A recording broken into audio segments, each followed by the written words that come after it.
Voici mon sacrifice.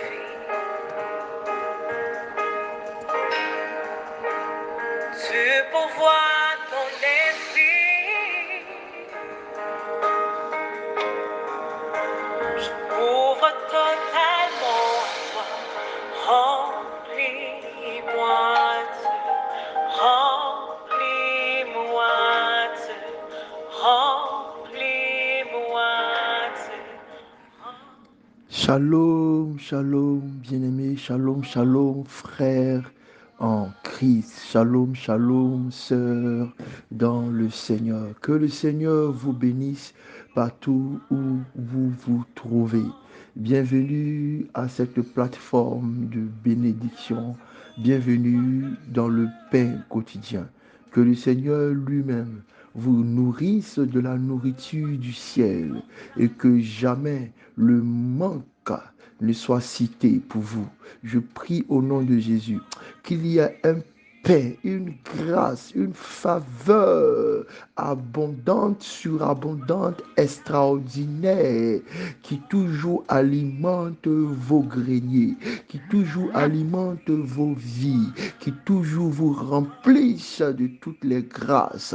Que le Seigneur vous bénisse pour votre fidélité, pour votre promptitude et pour votre courage dans le chemin que nous avons choisi de chaque jour, nous tenir debout et chercher au travers de la parole de Dieu à y tirer notre nourriture du jour. Donne-nous notre pain quotidien.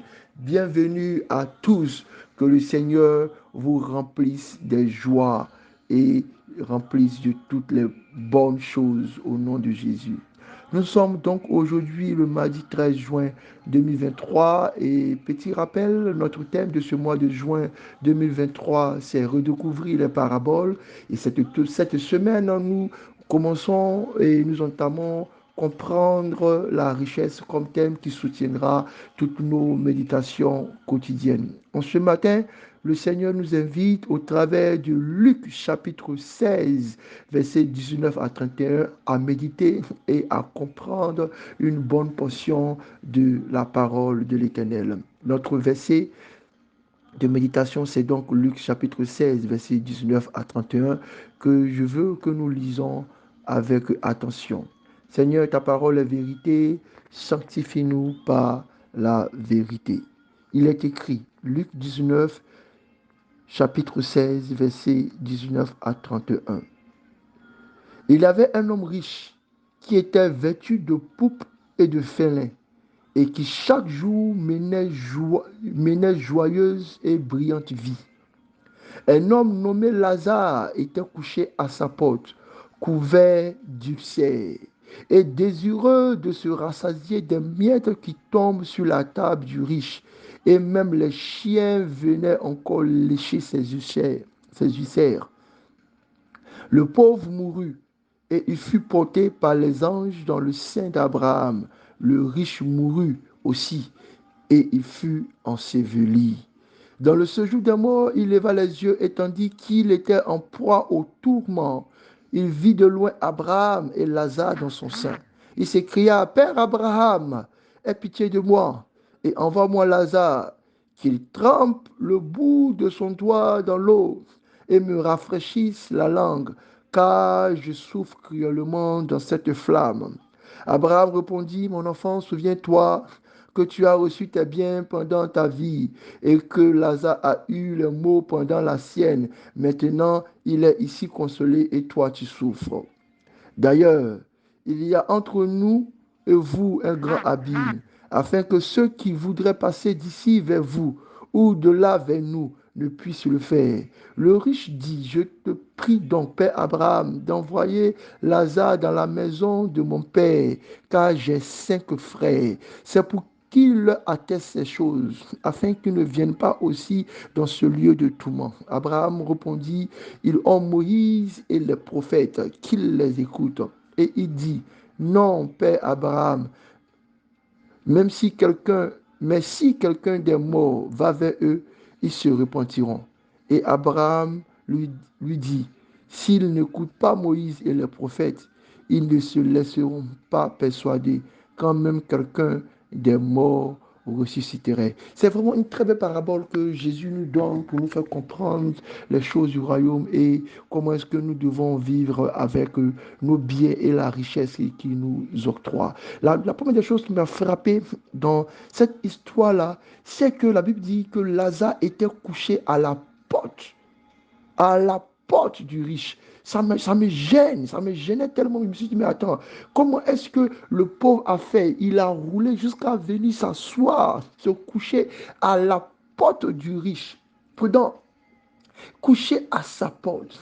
Bien aimé, c'est vrai que ta richesse ne peut pas couvrir et guérir et solutionner tous les problèmes du monde. C'est vrai que le peu de bien que tu as ne peut pas aider et guérir et soulager tous les pauvres de ce monde. Mais il y a des gens à ta porte. Bien aimé, fais attention aux gens qui sont à ta porte, qui ont besoin de la main de Dieu, qui ont besoin du soutien, qui ont besoin d'être couverts. La Bible dit que l'homme riche était vêtu de pourpre et de fêlés et que chaque jour il menait joyeuse et brillante vie. Bien aimé, il y a des gens qui sont à ta porte qui ont besoin d'être couverts de pourpre. Il y a des gens qui sont à ta porte qui ont besoin d'être couverts de lin. Il y a des gens qui sont à ta porte qui ont besoin d'avoir une vie joyeuse. Il y a des gens qui sont à ta porte qui ont besoin d'avoir une vie brillante. Je ne sais pas, tu penses que tu n'as rien. Tu penses que tu n'as beaucoup de choses. Mais en toi, si Dieu a permis et si le monde, si la terre a voulu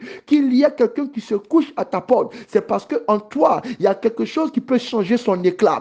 Tu as une parole à libérer dans sa vie pour qu'il y ait un éclat. Tu as une promesse, tu as un encouragement, tu as un contact, tu as un geste à faire pour que sa vie puisse briller. Bien aimé, il y a des gens de ton entourage, il y a des gens qui sont dans ta porte, qui n'attendent que toi, qui sont en train de broyer le noir, qui sont en train de souffrir, je ne sais de quoi, qui sont stressés, qui sont opprimés, qui sont découragés, qui ont besoin de cette lumière que tu as. Si tu n'ouvres pas ta bouche pour qu'il y ait aussi l'éclat de la vie pour eux. Il y a des gens dans ta vie qui sont découragés, qui sont tristes, qui sont dans le deuil.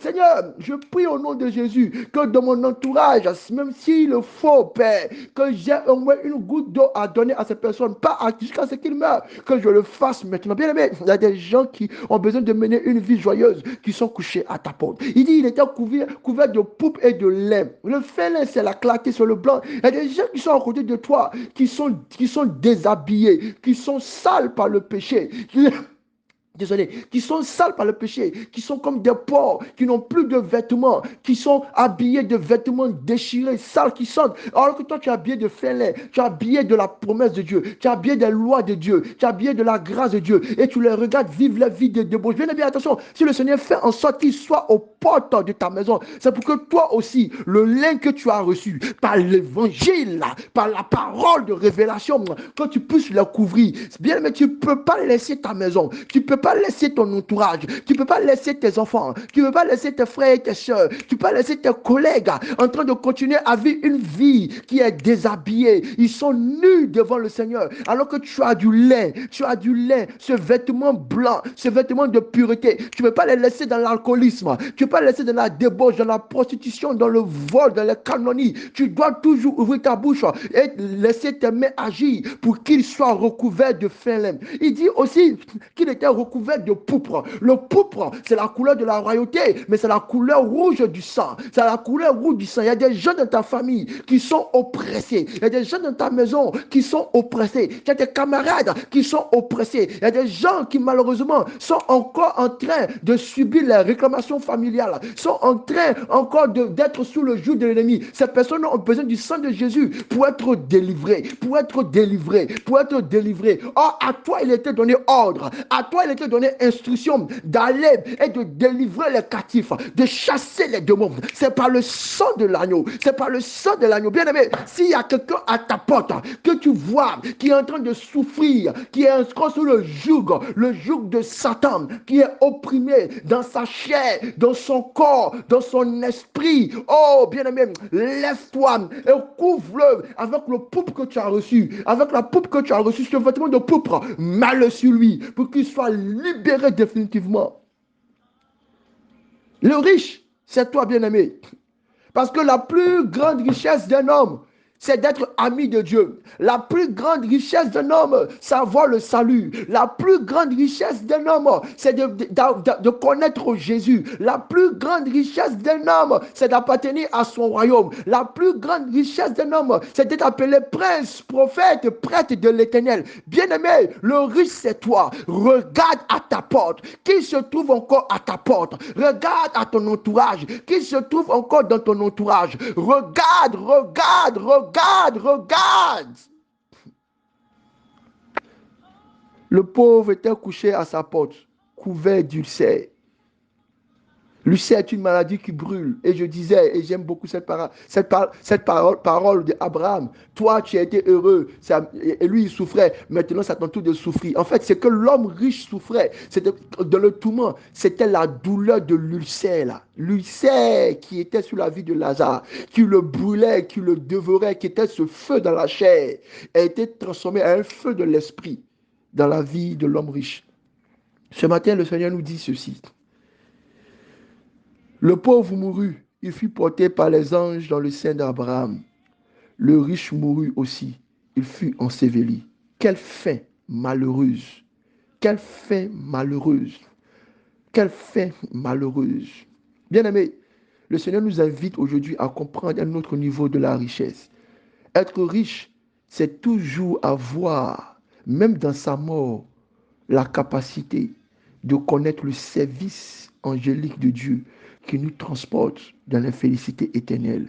Pendant que le riche, avec célébration, avec faste, est rentré dans le séjour des morts, il a été enseveli. Pourtant, pour Lazare, il a été porté par les anges dans le ciel. Ce Lazare, je l'aime bien, parce que bien vrai qu'il était pauvre, il n'a pas maudit le riche. Bien vrai qu'il était pauvre, il a fini par devenir jaloux, par devenir méprisant, injurieux. Parce que je vous dis la vérité, souvent les gens qui sont pauvres, ils pensent qu'ils seront comme Lazare à l'eau au ciel. Non, ce Lazare dont on parle, ce Lazare-là qui est capable de connaître qu'il n'a pas besoin de jalouser, il n'a pas besoin de critiquer, il n'a pas besoin de maudire. Il y a des pauvres qui vont aller à l'enfer, ils seront nombreux à l'enfer. Ils ne seront pas portés par les anges comme Lazare, parce que dans leur pauvreté, ils ne sont pas contentés. Parce que dans leur pauvreté, ils n'ont pas acclamé Dieu. Parce que dans leur pauvreté, dans leur manque, ils ont jalousé. Il y a des pauvres qui sont devenus des grands sorciers, des grands médisants, des grands jaloux, des grands... Mais la Bible dit que ce pauvre-là, il était couché à la porte. Et on n'entend plus rien de son cœur. On n'entend plus rien dans sa bouche. On n'entend plus rien dans ses pensées. Tout ce qu'il demande, c'est si tu peux me donner du pain. Sinon, je suis là. Le Seigneur prendra soin de moi. C'est pourquoi vous aussi, peut-être vous avez des manques présentement. Peut-être vous avez des attentes présentement. Évitez d'ouvrir la bouche pour critiquer, pour jalouser, pour regarder d'un mauvais œil.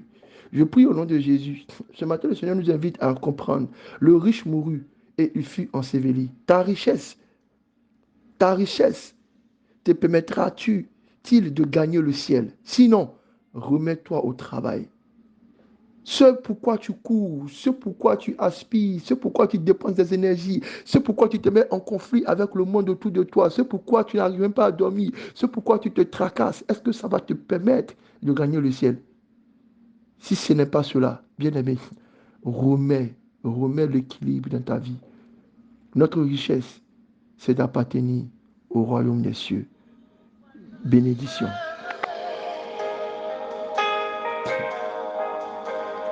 Me voici en sacrifice.